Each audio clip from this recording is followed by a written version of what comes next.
నమస్తే సార్. నమస్తే. సార్ ఈ ఆగస్ట్ 14న వార్ 2 కూలీ ఈ 2 కూడా ఒకే రోజు రిలీజ్ కాబోతున్నాయి. సో ఆల్రెడీ 2 సినిమాల నుంచి వచ్చిన అప్డేట్స్ అన్నీ కూడా మంచి బజ్ క్రియేట్ చేసాయి. సో ఈ పెద్ద సినిమాలు 2 కూడా అదే వరల్డ్ వైడ్ రిలీజ్ చేస్తున్నారు కదా సార్. అంటే ఒకే రోజు రిలీజ్ చేయడం వల్ల ఏమైనా ఎఫెక్ట్ పడే అవకాశం ఉందా? ఏం ఎఫెక్ట్ పడదు. 2 పెద్ద సినిమాలు ఈ ఇండస్ట్రీ ఈ దేశంలో మన దేశంలో ఒక రెండు సూపర్ హిట్ సినిమాలు ఒకేసారి ప్రజలు ఆదరించే సందర్భాలు అనేకం ఉన్నాయి. కోకోలర్ ఇండస్ట్రీ పుట్టిన కాడ నుంచి అది హిందీ, తెలుగు, తమిళ ఎక్కడ ఒకేసారి పెద్ద సినిమాలు రిలీజ్ అయ్యి 2 బాగుంటే సక్సెస్. ప్రేక్షకులకి బాగుండాలమ్మా, కంటెంట్ బాగుంటే 2 సినిమాలు కాదు 3 సినిమాలు అని చూస్తారు. కంటెంట్ కాకపోతే ఇప్పుడు 2 సినిమాలు పెద్ద సినిమాలు ఒకేసారి రిలీజ్ అయ్యి థియేటర్లో ఇద్దరు నెంబర్ ఆఫ్ థియేటర్ చేయడానికి చూస్తారు. కనుక ఒకటే అన్నప్పుడు విపరీతంగా 800 థియేటర్లు 900 థియేటర్లు చేస్తారు. ఇప్పుడు ఇద్దరు అన్నప్పటికీ 500 షేర్ అవుద్ది. అట్లా థియేటర్ల ఇష్యూ తప్పితే సినిమా బాగుంటే కాకపోతే 2 బాగుండే అవకాశాలు ఉన్నాయి. 2 ప్రేక్షకులను మెప్పించుకునే అవకాశాలు ఉన్నాయి. ఎందుకంటే రజనీ, కూలీ ట్రైలర్ చూస్తూ ఉంటే అదిరిపోయింది. Trailer star cast, Nagarjuna,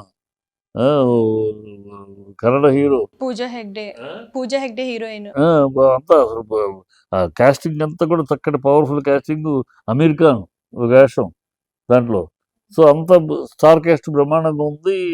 subject, director ఇంతవరకు ఆ డైరెక్టర్ మన తెలుగులో రాజమౌళి లాగా ఇంతవరకు ఫెయిల్యూర్ ఎరగని డైరెక్టర్ లోకేష్ కార్తిక్ ఇంతవరకు ఫెయిల్యూర్ తీయలే.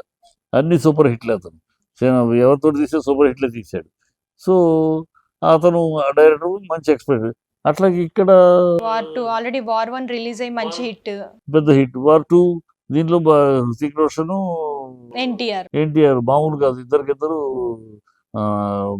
డైలాగ్ డెలివరీలో కానీ, పర్ఫార్మెన్స్లో కానీ, ఫైట్స్లో కానీ, సాంగ్స్లో ఇద్దరు టాప్. ఇద్దరు పోటాపోటీ మీద చేశారు. సో అది మంచి బజ్ ఉంది. సో 2 హిట్ అవ్వడం ఇంత కాస్ట్లీగా తీసిన సినిమాలు 2 సక్సెస్ అవ్వాలని కోరుకుంటాను నేను. సక్సెస్ అవుతుందని గట్టిగా నమ్ముతున్నా. అంటే ఈ రోజుల్లో చూసుకున్నట్లయితే ఏదైనా ఒక పెద్ద సినిమా రిలీజ్ అవుతుంటే ఈ సినిమా పోస్ట్ పోన్ చేయడం కానీ అలా చేస్తున్నారు కదా. కాకపోతే ఒకే రోజు 2 సినిమాలు రిలీజ్ చేయడం అంటే కంపల్సరీ. ఇప్పుడు నేను ఒక సినిమా తీస్తున్నా, నేను బయర్స్కి అమ్మాను. నా బయర్స్కి అందరు కన్వీనియంట్గా ఒక డేట్ ఫిక్స్ చేశాను.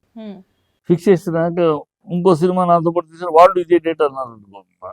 నేను అందుకని పోస్ట్ పోన్ చేయలేను. నా బయర్స్ ఎలా ఒప్పుకుంటారు? ఏంటి మేము అంతా కమిట్ అయ్యాం, మా ఖర్చు పెట్టి ఇప్పుడు మీరు పోస్ట్ పోన్ అంటే రిలీజ్ పోస్ట్ పోన్ అంటేనే ఆడియన్స్లో టక్కని ఆ సినిమాకి భయపడి తీశారు అంటే ఇది యావరేజ్ సినిమానేమో ఇలాంటి ప్రేక్షకులు ఒక చిన్న ఇది ఏర్పడుతుంది. సో అనౌన్స్ చేసాం, ఇక 600 వెళ్ళిపోవాలనే ఉంటుంది బయర్స్ పాయింట్ ఆఫ్ వ్యూ. ఇది వ్యాపారం కదా ఇది. నా కోసం నా ఇంట్లో నేను రిలీజ్ చేసుకుంటే వాళ్ళకి అది రేపు చేసుకుంటా. నేను బయర్ దగ్గర కోట్లు పెట్టి డబ్బులు తీసుకుని నేను సినిమా చేసి వాళ్ళకి డేట్ ఇచ్చి అన్నీ చేసి మళ్ళీ రేపు అంటే వాళ్ళు ఊరుకుంటారా? సో అట్లాగే అలాంటి పరిస్థితులు వచ్చి ఉంటాయి. వాళ్ళకి పోస్ట్పోన్ చేయలేక, డిలే చేయలేక, వీళ్ళు పోస్ట్పోన్ చేయలేక తప్పని పరిస్థితి వచ్చి ఉంటుంది. సో తప్పని పరిస్థితి వచ్చినప్పుడు కాన్ డూ ఎనీథింగ్. ఎందుకంటే ఒక్క ప్రొడ్యూసర్ చేతిలో లేదు, ఒక్క ప్రొడ్యూసర్ చేతిలో ఉండదు రిలీజ్ అది. డిస్ట్రిబ్యూటర్స్, ఎగ్జిబిటర్స్ ఇన్ని కాంబినేషన్లో ఉంటాయి. ఆ కాంబినేషన్లో ఒకసారి ఛాన్స్ కుదిరితే పోస్ట్ పోన్ చేసుకుంటారు. ఎందుకు డైరెక్ట్ అని తప్పనప్పుడు కుదరదు కదా. Thank you sir.